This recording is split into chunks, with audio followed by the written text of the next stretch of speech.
And here we are. Good evening, dear friends. Oh my goodness, we are back for our second show of the night. My name is Nicholas Vaselli. I am the artistic director of Theater Breaking Through Barriers. And oh yes, I am coming to you very, very live from here, deep inside the heart of the Thunderdome in glorious and gritty Midtown Manhattan. And on behalf of all of our artists, I want to cordially welcome you all to Theater Breaking Through Barriers, 6th Virtual Playmakers Intensive, or VPI 6 Star Changers. Oh, my friends, I have to tell you, this has been such an outstanding series for us. I think that, this is our 6th one. So you say, well, you're getting better and better as you go, right? You're learning a bit more. But yes, I think that there's a truth to that. But what you learn through all of this is the work is only as good as the artists who come to create it, and the energy and the enthusiasm and the spirit of collaboration. That's what makes the work so great. And so I feel very proud and honored with all we've been able to create over these last, my goodness, 12 nights, and we have 3 more to go. We're like at that home stretch now. They're making the final turn for this intensive. But I hope that you've enjoyed what you've seen. And if you haven't seen any of them, or you've only seen some of them, please just go to our Facebook page here, or you can go to our YouTube channel, and you can see the work that we've done over the last 12 nights. And then all of this work will ultimately be available on our website, www.tbtv.org. So we hope that you'll be able to go to our website as well, and not only check out the past works from this intensive, but all of the works that we've done for the last 5 intensives, as well as some other special things that we have up there as well. So tonight, we have such an extraordinary play by an extraordinary playwright, Christopher Chan Roberson. I love Chris because Chris has this fantastical mind, and he is the type of a person that always likes to push and challenge and sort of not only for his own sake, but for the sake of the artists and for the sake of this company and for the sake of this medium, to be able to see how far we can go and what we can create. And with not a lot aside from our enthusiasm and our energy. So Chris created this wonderful piece that we're going to be sharing with you tonight. It is called Epidermis. It was directed so beautifully by Ashley Wren Collins. I love Ashley. One of the earmarks of a good director is someone who's not only very creative, but also very insightful and very patient and tolerant of the artists, and working together and being able to coordinate. Because when you need someone, when all these ideas are coming in, to sort of help shape and control and create the flow, and that's Ashley. So that's what we have for this, and we have this wonderful stellar cast: Veronica, Cruz, Aubree, Dixon, Mikey, Lorch, Keith, Murfee-Deconcini. I don't want to say any more. I just want you to enjoy this. So before we begin, we'd like to do a little bit of an audio description for the benefit of those who might be tuning in who can't see us, so that they'll have a good idea as to who's playing what, and a little idea of what the actors sound like, and maybe a little description about what they look like as well. So without further ado, dear artists, please describe for us. Hi, I'm Veronica Cruz, and I'm playing Mondo.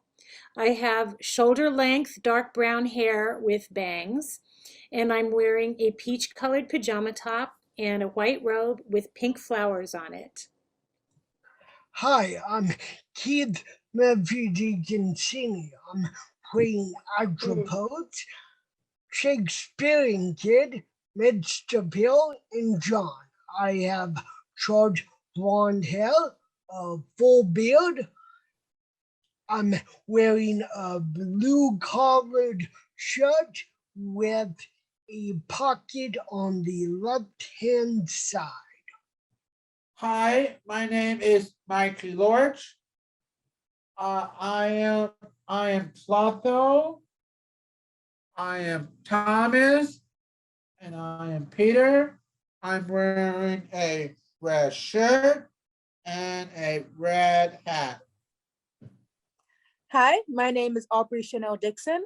I'm playing Lecasis, Child, Teacher, Miss Lemon, and Mary. I have chin length, dark brown hair and bangs, and I'm wearing a maroon shirt. Wow. Thank you so much. A full cast of characters, my friends, and really such a great and talented ensemble to be playing them all. So without further ado, ladies and gentlemen, please sit back, relax, and enjoy Christopher Chan Roberson's Epidermis. Scene 1, Interior Hospital Day. A zoom window appears on a person who is crying like a baby.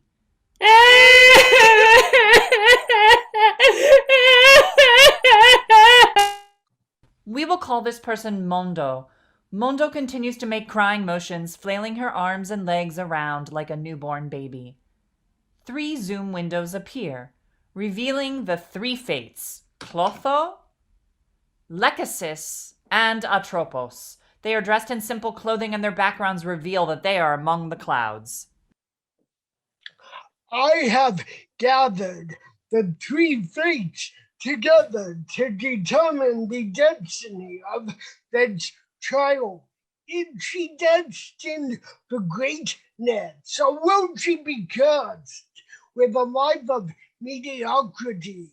Let us decide now how this woman will impact the world and those around her.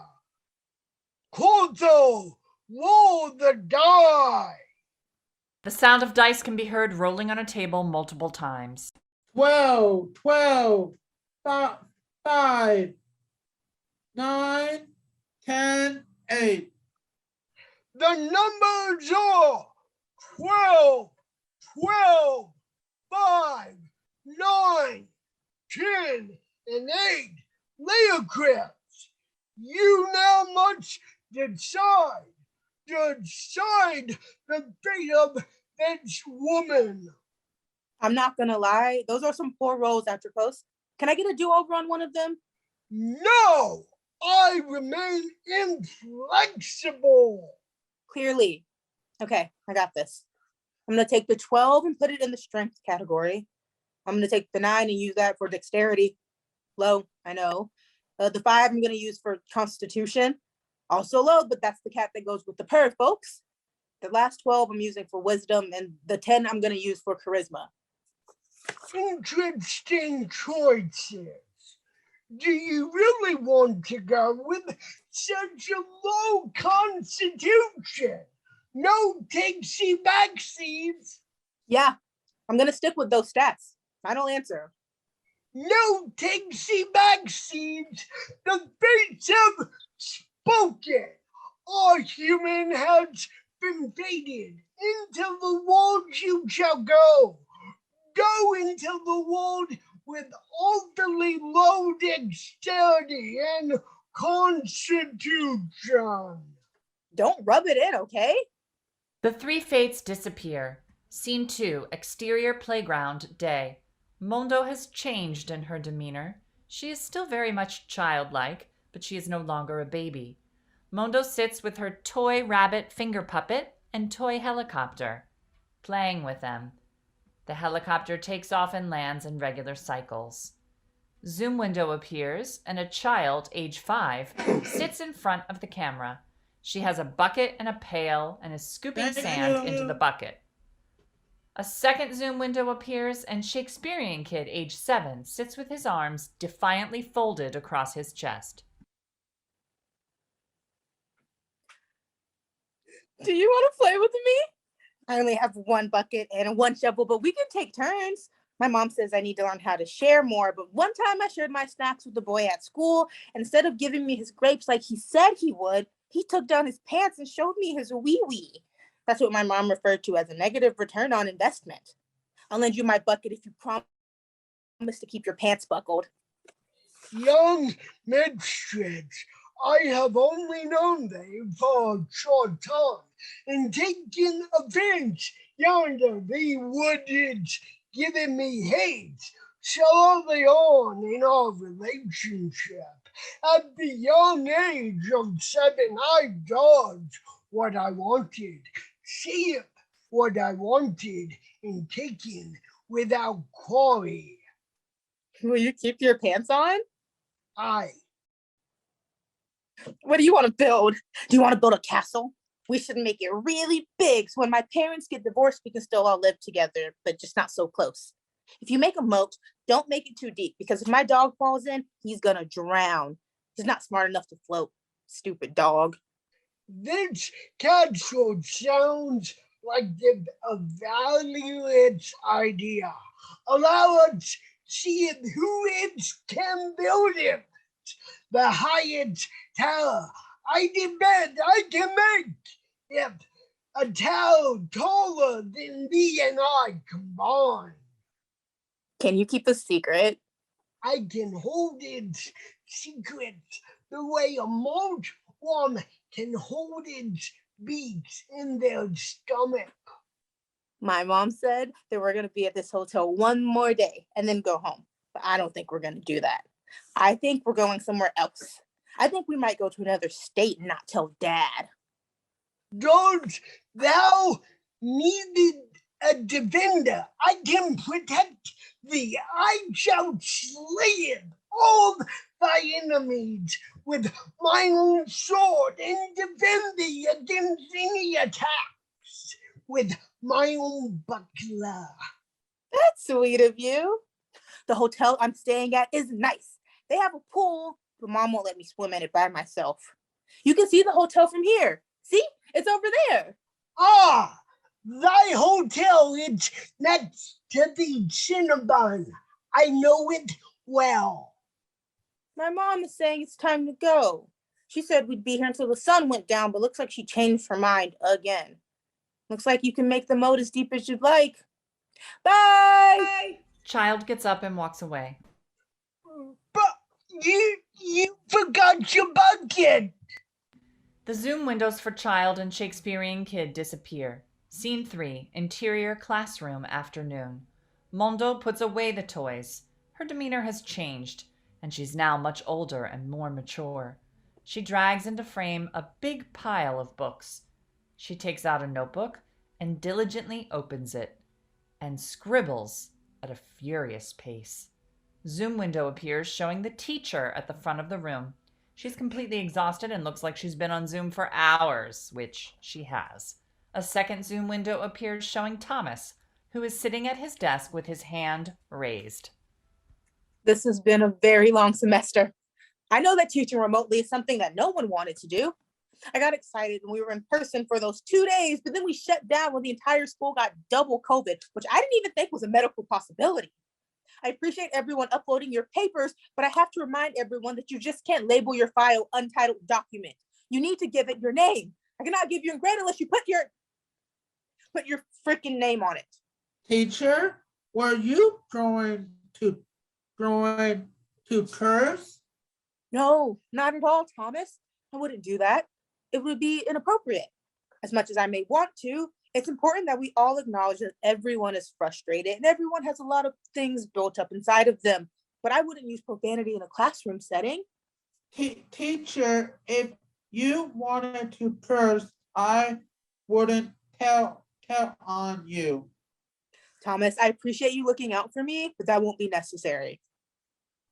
How about I curse first, then you can do it. Thomas, no, that's quite all right. We're almost done with our review of the material, and after that, we'll be done with the semester. We're almost an hour away from finishing up the semester. Thomas raises his hand. Thomas, I feel like you're going to ask me about cursing again, so if that's the case, then put your hand down. Thomas keeps his hand up. Thomas, if I call on you, I need to know that you're not going to curse. Thomas does not lower his hand. Thomas, I'm going to call on you, and I need to know that you're not going to curse. This has been a very long day for me, for all of us, and I don't know if I can handle any cursing or anything that's going to change the classroom dynamic. I'll call on you, but you have to promise me that there will be no cursing. I'm at the end of my rope. Do you know what that means? Do you understand when I say I'm one feather away from flying out of here? It has been a very, very long semester. It's like that movie where the cop has only a few days left from retirement and he's just trying to make it to the end of the week without dying. I'm Roger Murtaugh and you're Martin Riggs and I just want to make it without dying. I'm a few days away from retirement. Guys like me don't die on toilets. I know you don't get that movie reference, but I'm completely okay by that. It was for my own benefit. Okay, Thomas, what is it that you want to ask? This is the question that we're ending the semester on, so if it's a really important question, then you should ask it. Okay, Thomas, go ahead. On my final, you asked about the body's largest organ. Yes, the liver. No, the largest organ is skin. Yes, that's what. No, that's what you said. I'm quoting you. Did I mark it wrong?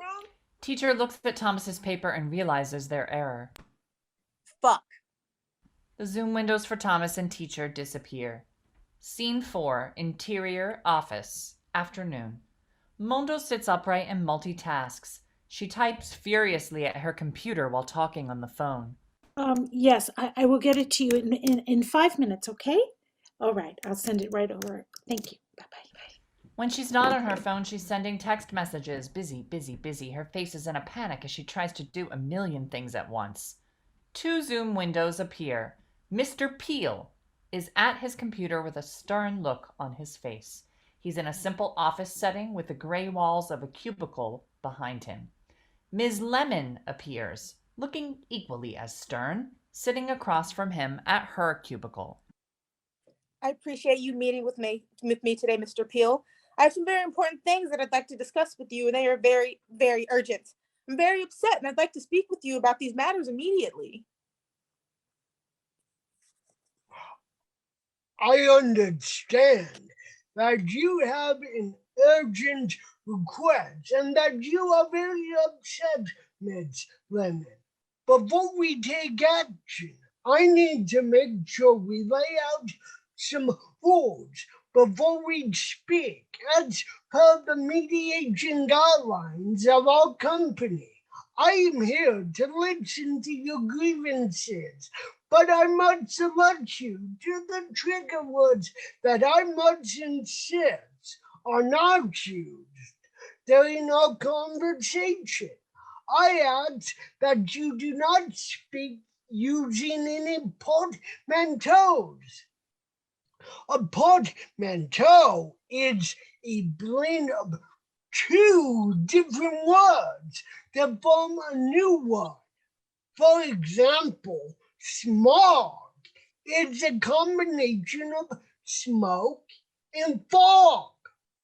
Podcast is a combination of iPod and broadcast. Brexit is a combination of Britain and the word exit. My fear of portmanteaus come from the fact that my dad was stabbed to death at lunch with a spark while I was filming a mockumentary. I trust that these examples have made my request clear. I hear your request and respect your request. I too have a list of things that I must insist upon before we start our discussion. I must insist that when engaging in our dialogue, you cover your mouth whenever you utilize words that contain a fricative. Words like fierce, fire, friend, and fear are fricatives. I respectfully ask that you cover your mouth using fricatives because at a young age, due to a fierce fire, I lost my friend and now I live in fear. Please respect my wishes and I will respect yours. Now that we've laid out the rules, I must insist that the conversation we are going to have be limited to 2 seconds. We've already spent way too much time discussing the rules and haven't done any work today. This will most certainly kill our productivity and put us behind. for the rest of the week. I understand, Mr. Peel, but my grievance has importance and my concerns are valid. I request that we increase our discussion time to 3 seconds. Miss Lemon, I am beginning to doubt your dedication to this company. I fear that if we don't address Mr. Peel, did you just use a fricative? the agreement was not to use a fricative during the discussion. We haven't begun the discussion. We've only been talking about the pre-discussion. I'm sorry, Mr. Peel, but that did feel like a petty gesture to rile me up. If you're going to behave in this snarky manner, perhaps it's best if we communicate over an email. Otherwise, Wait a minute.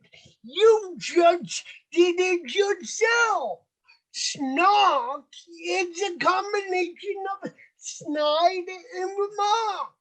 An email is a combination of electronic and mail. Don't talk to me about being petty. okay, how about we all calm down for a second? Do you feel any much calm? I do not. Me neither. Intense, distorted music blares in the background as Mr. Peel and Ms. Lemon stick their faces into the lens and shout gibberish, their faces looking like unremorseful barking dogs.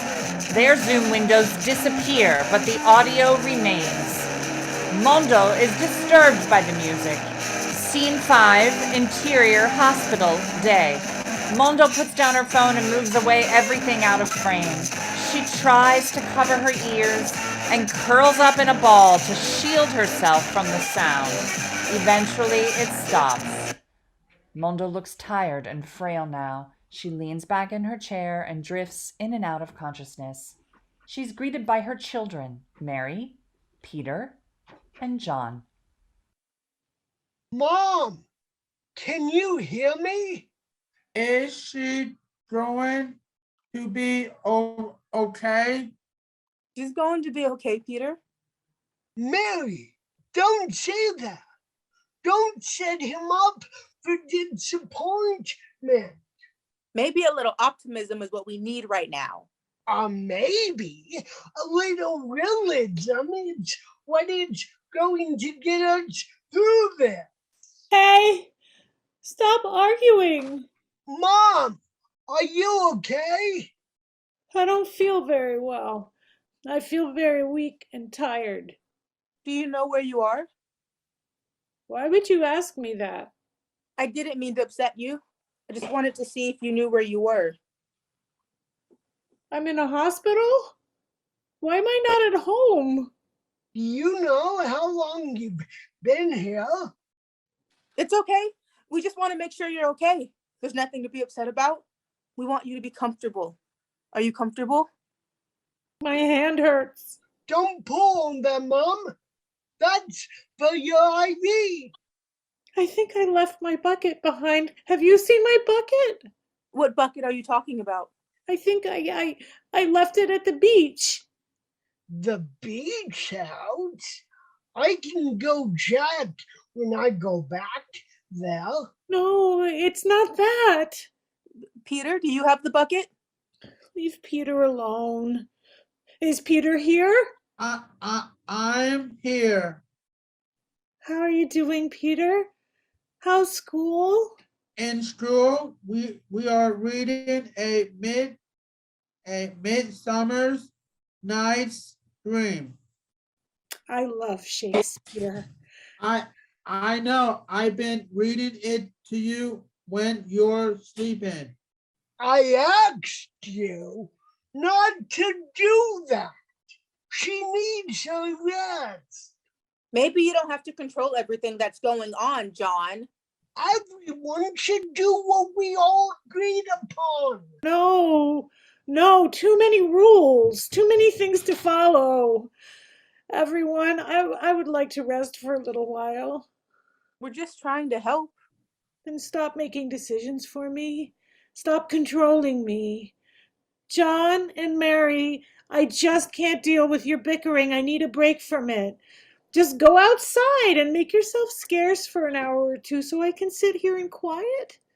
It feels like a lot right now, and I could use a little bit of a breather. I feel like I'm trapped inside a box.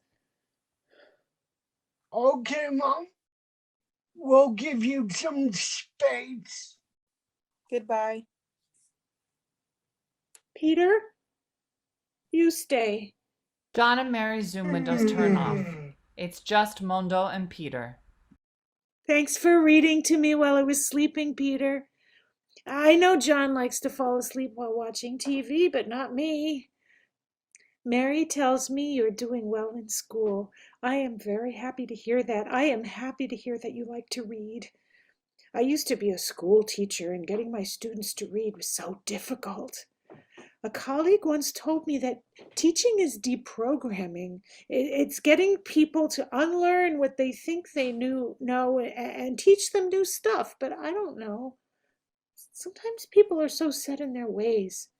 Sometimes the cement hardens and they can't change. What do you think, Peter? Do you think people can change? I do. Even for someone old like me? I think so. How do I do that, Peter? I'm sure there's a simple answer. We can always re-roll the dice.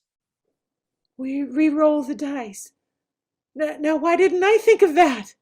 If I re-rolled the dice, the number couldn't be worse. Maybe you should stick to the number to the number you already rolled.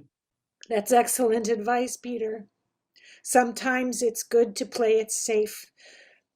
That being said, roll the dice, please. The sound of dice can be heard for a total of 6 times. Mondo is by herself. She listens to the silence, stretches out her arms way past the boundaries of the Zoom window, then curls up into a ball and goes to sleep. She is comfortable and at peace, resembling the same positioning as she was from the beginning. She is a baby again, and she is safe from everything outside the square of her Zoom window. The end.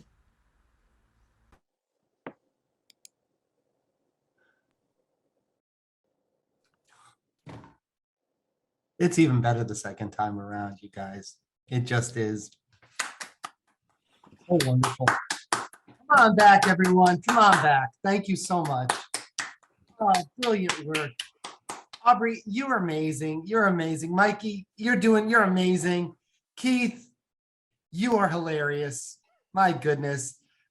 Ashley, so wonderful. Chris, I've been making comments to you back and forth in the chat box throughout this whole piece.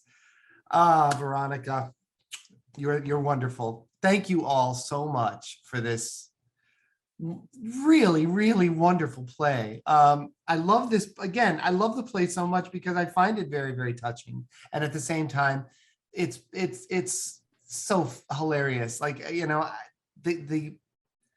you're such a funny writer, Chris. Like you've got such a great sense of humor. I really love. I love all your film references. I love you have, you know, you love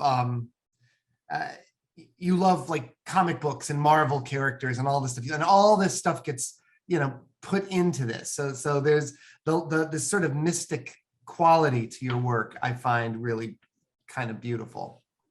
So thank you for all of it. All right, throwing this out there, because this play has a sense of, to me, I feel a cycle in this play. Now, this can be interpreted many different ways. We've talked about how in this play, it could be something that is existing only in the mind of Veronica's character, Mondo, the world, how beautiful.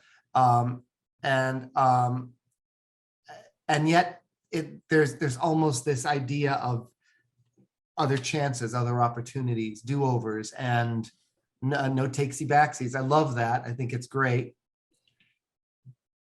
But how many of you believe that you have opportunities to begin again? How many people believe that there's that we can go as broad as reincarnation, or we can go with just the idea of being able to change our lives and change our courses so that, that we can make our lives better. Does anyone have any thoughts on that? And I will start with you actors, since you were the ones that had to play all this. What do you think, Aubree? Over in London, so jealous. I like the idea of like our souls, like our inner beings, like we learn in each life cycle. I don't just like along the lines of reincarnation. I don't necessarily like more of like an abstract form, but just that like we learn ourselves better, our inner selves better every time we come back. Yep. And I think that's something that like you see Mondo think about at the end of the play, which is really interesting. Yeah, I think it's fascinating. I think it's a really fascinating idea. What about you, Veronica? I mean, that's the great hope, isn't it? Yeah. But I also believe that it's possible to do it in your own life if this is all we have.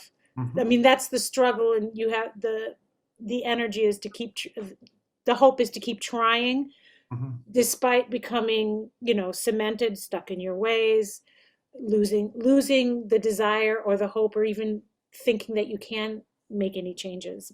Mhm.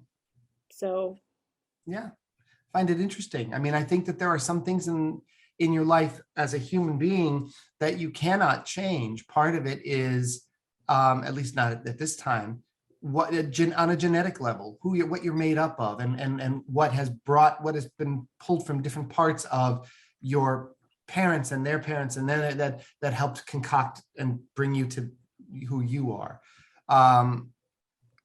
There are things about yourself that you can change physically, maybe more now than ever before.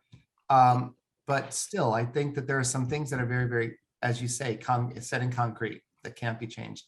How we choose to live our lives, that I think is malleable, and I find it fascinating. But I also do think about the broader scope of the universe, and it is so vast. I was talking about this today with my wife about the idea that the universe is so big, and when you look in the sky, you see stars, and stars that have an like infinite number of stars with an even bigger infinite number of planets. So you have to think there's so much life, and just if you look at life on this earth, there's so much life that we have never even found. So so many possibilities. I love it. How about you, Keith? What do you think? So I wasn't sure how Chris was going to tie the theme of the intensive into it. And when actually our STEAM director asked these, at the time, benign, seemingly unrelated questions, and Chris took all that information and wove together this short masterpiece. It's stunning to think about, but that's the genius of putting together these random assortments of actors, writers, directors. I'm avoiding the question you asked entirely because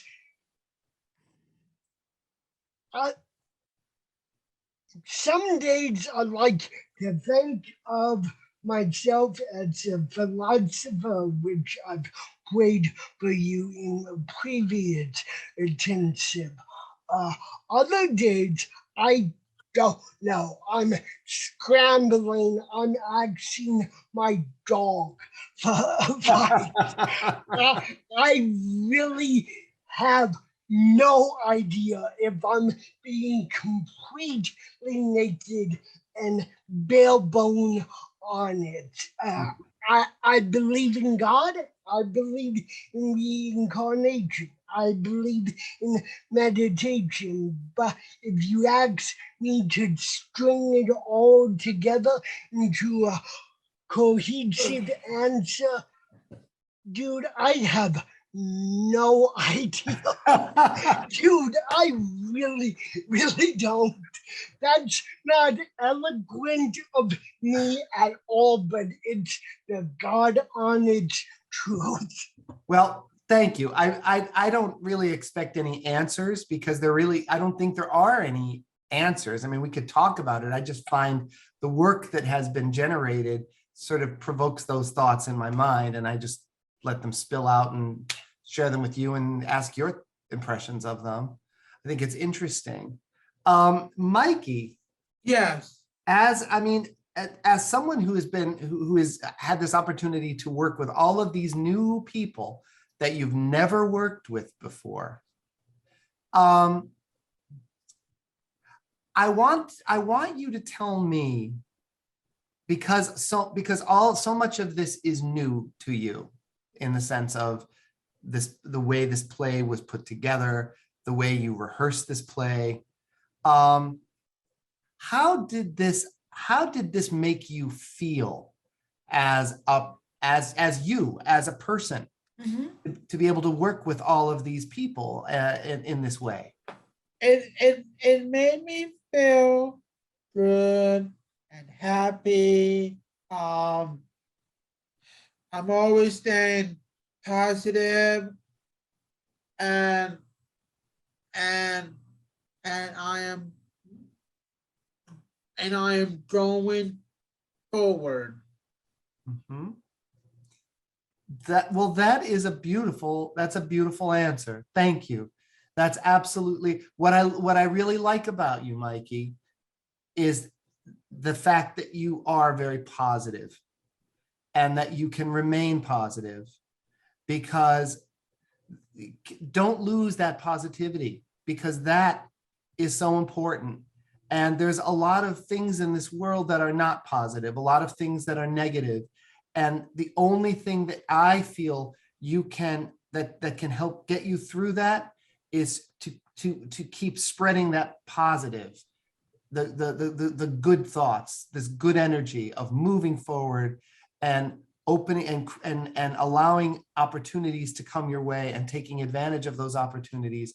That is what makes for a very, I think, happy life.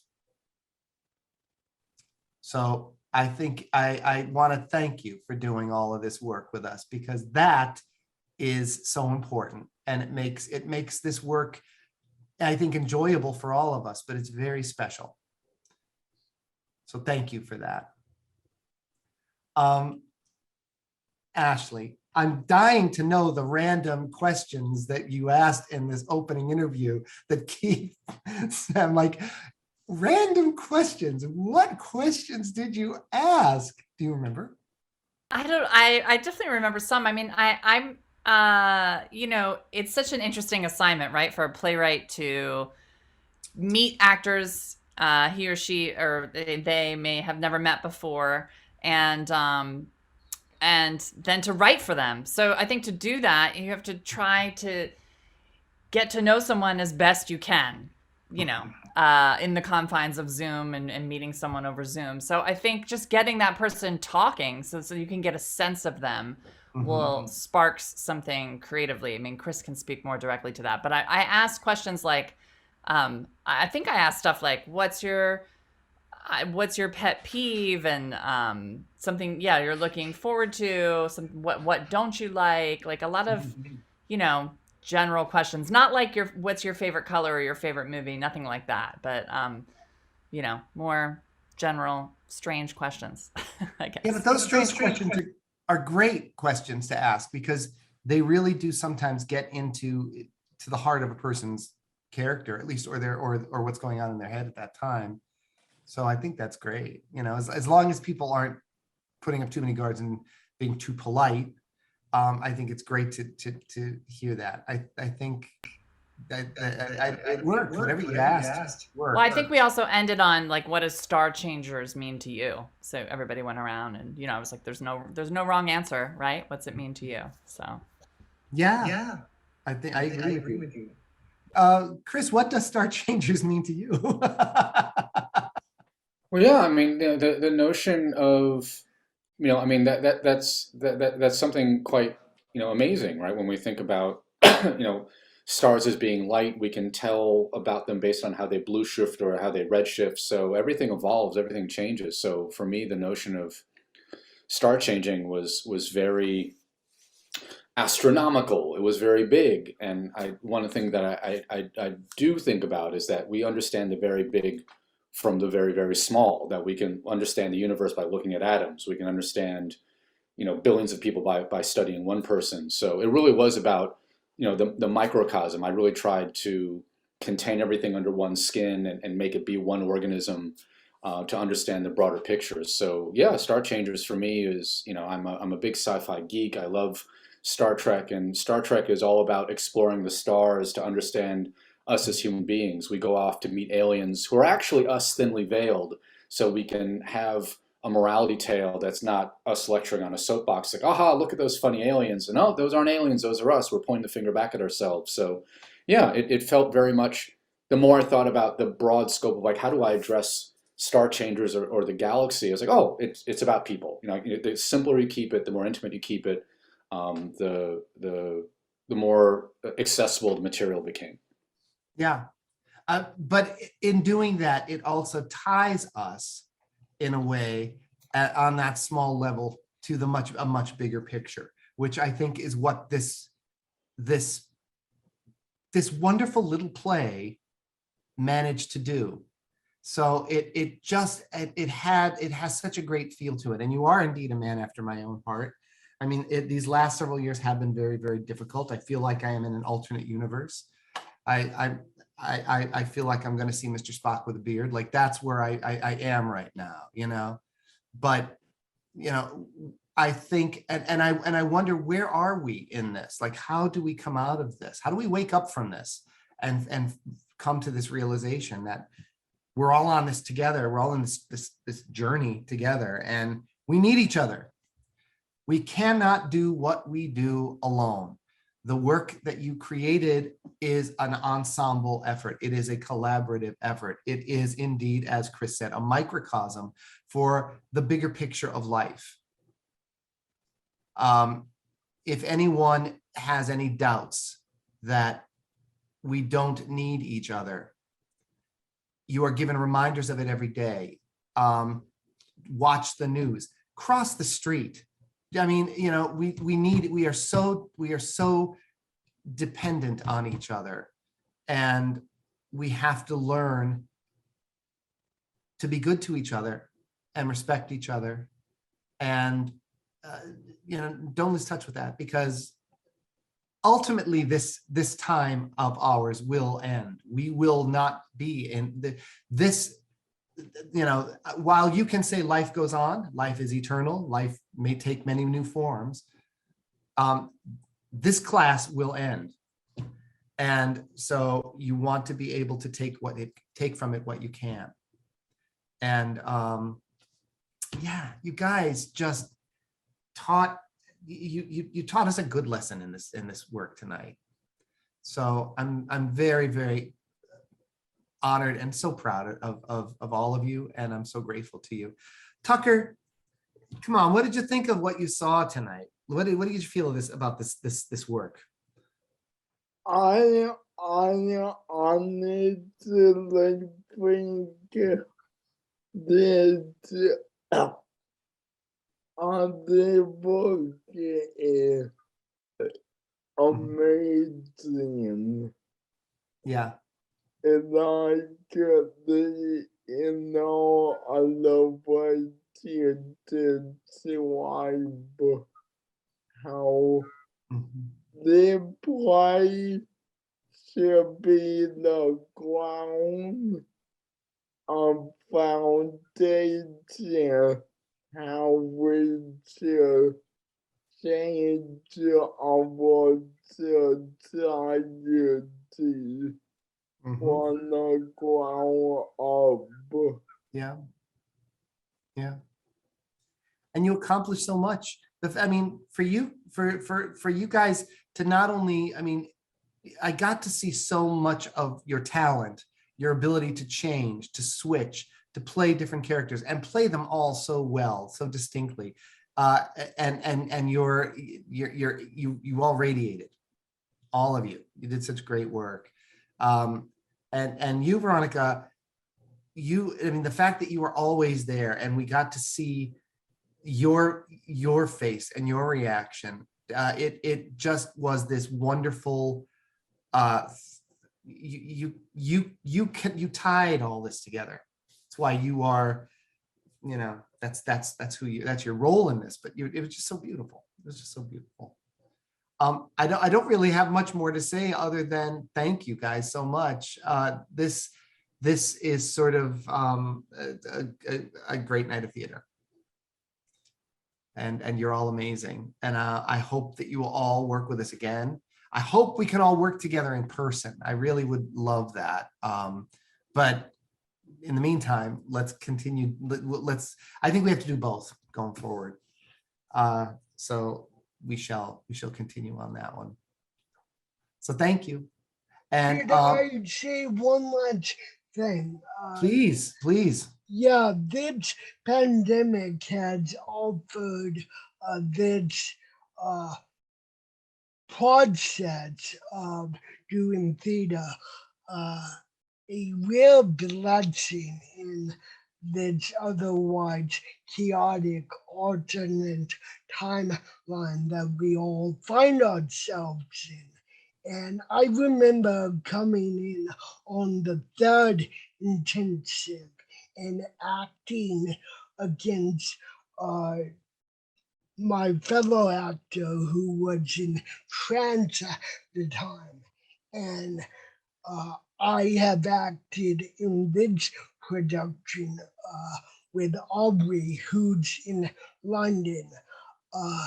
TBTB is not only an extraordinary theater in person and the people you represent, but the fact that because of this extraordinary opportunity and extraordinary technology that you've now transcended from not only being a national theater company, but an international theater company.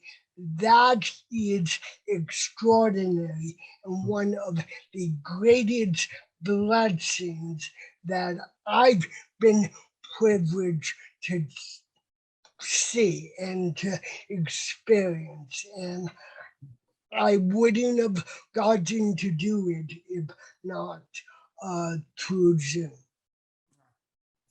Keith, thank you for that beautiful thought and that beautiful compliment. I agree with you. One of the big blessings of this particular medium during a negative time, I truly think this is lemonades from lemons. You know, we took this and the opportunity to work with people wherever they are and to transcend time zones. It really does feel very futuristic in that regard, and what we are learning with it, and we already did a collaboration with our colleagues in Japan, which was wonderful. I want to do more international collaborations with artists from all over the world. We can transcend language in theater as art makers. We've been doing it during this intensive. We have artists who are deaf, hard of hearing, who speak with American Sign Language, ASL, which is it's just a different language, and we can create a world where I can talk to an artist who happens to be deaf. They can answer me in ASL, and I know what they're saying, and we can have a scene. We did that with artists in Japan. We've done that. We can do that with artists. We can take languages, and as long as it's sort of the cheat, but it's not a cheat. Because the moments become real. The words are scripted, but as long as I know what you're saying, it doesn't matter what language you're saying it in. The words just become a vehicle to convey the feelings. So if the feelings are coming through, the words kind of don't necessarily matter as much. The audience will feel it, and we can always break it down and make it accessible however we want. So yeah, we get to create as artists, very sci-fi, Chris. We get to create our own worlds. And that is our gift. And that is a very powerful wand to wield, my friends, because I think it can change the world.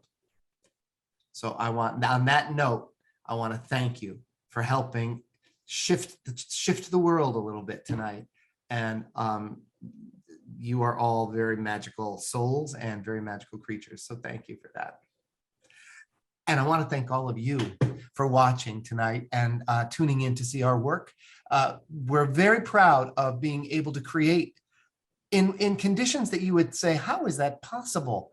But we are able to bring, like, as I said, come together, randomly pair people together, many of whom never worked together. Some people who are speaking different languages, some people who have a lot of other different conflicts that most people might consider obstacles. And it's the idea of being able to go through, go over, go under, go through and around all those obstacles to find the ways to make it happen. And we've been managing to do that. So, and if you've been watching, then you get to bear witness to that. So I hope that you'll continue to watch. I hope you'll tell your families, tell your friends, share the work. Go to our website, tvtv.org. You can see the work that we've done for the last 5 intensives. You can see some work that we've done live, and we will continue to share all of that work with you. Your time and your attention with to see us is very, very special gift. The ability to tell others and get them involved is even more special. If you want to click the donate button on our homepage and support us financially, that is even more special, because that just not only allows us to keep going, but it just demonstrates your commitment to want to be more invested in the work that we do. So thank you. I hope you will consider that. We only have a few more days left, and I can guarantee you the next several days, every show that we are going to show you is going to be very special and unique. Tomorrow evening, we have a really wonderful play by, such a multi-talented artist, like so many of the artists you've seen tonight and in past nights. Richard Lear. Richard wrote this wonderful play, We the People. You've had opportunities to see Richard act in many of our plays, but now you're going to get a chance to see him as a writer and see what he created for us. The play was directed to perfection by Fred Backus, and we have a wonderful cast. I didn't mention it before. couldn't find my list, and I didn't want to make mistakes. So Sashi Banjera, Carlos Guillermo, Everett Quinton, who's going to act for us. You saw him direct. Now you're going to get to see him act. And Zen Theo. Zen is one of our, he's been with TBTB since our early years, and he continues to work with us. So it is a great gift that we are going to be showing Richard's play, We the People, tomorrow, 7:30 on YouTube, 8:30 right here on Facebook. So we hope you'll join us. Ladies and gentlemen, thank you all so much. Have a wonderful rest of your evening, and we'll see you tomorrow night. Take care.